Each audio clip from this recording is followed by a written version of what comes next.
మానవుడిగా దేవుడు ఎందుకు సంచరించాడో తెలుసా? మనిషి అనుభవిస్తున్న ప్రతి శ్రమను దేవుడు ఎరిగి ఉన్నాడు.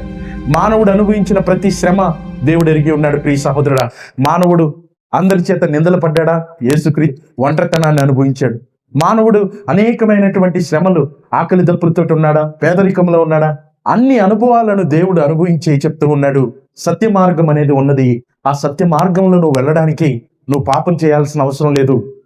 నువ్వు బ్రతకడానికి అబద్ధముల మీద బ్రతకాల్సిన అవసరం లేదు. నువ్వు పాపం చేస్తూ బ్రతకాల్సిన అవసరం లేదు. నువ్వు చెడుతనంలో బ్రతకాల్సిన అవసరం లేదు. నువ్వు ఎదుటివాడిని దుఃఖపరుస్తూ బ్రతకాల్సిన అవసరం లేదు. దేవుడు తీర్పు కిందకు నువ్వు వెళ్లాల్సిన అవసరం లేదు. మరణించిన తర్వాత నువ్వు నరకానికి వెళ్లాల్సిన అవసరం లేదు. యేసుక్రీస్తునందు విశ్వసిస్తే నువ్వు నిత్య జీవాన్ని పొందుతావని బైబిల్ చెప్తున్నది. ప్రియ సహోదరుడా, నువ్వు రక్షణ పొందడానికి యేసుక్రీస్తు వారు మార్గాన్ని ఇచ్చాడు. ఈ రోజున మనిషి డబ్బు సంపాదించడానికి అనేకమైన మార్గాలు కనుక్కుంటాడు. డబ్బు సంపాదన కొరకు అనేకమైన మార్గాలు వెతుకుతాడు. కానీ మరణం నుంచి నన్ను ఎవరు రక్షిస్తారు అని ఒక మార్గాన్ని మనిషి ఆలోచించలేడు.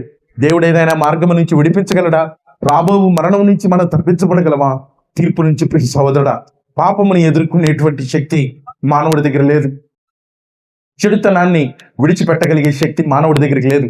అందుకే పాపం వల్ల చిటి నిండినది. సత్యము లేకపోవడం వల్ల మనిషికి నెమ్మది లేదు. సత్యవంతుడైతే మనిషి నెమ్మదిగా ఉంటాడు. సమాధానం కొరకు మనవుడు ఎతుకుతూ ఉన్నాడు.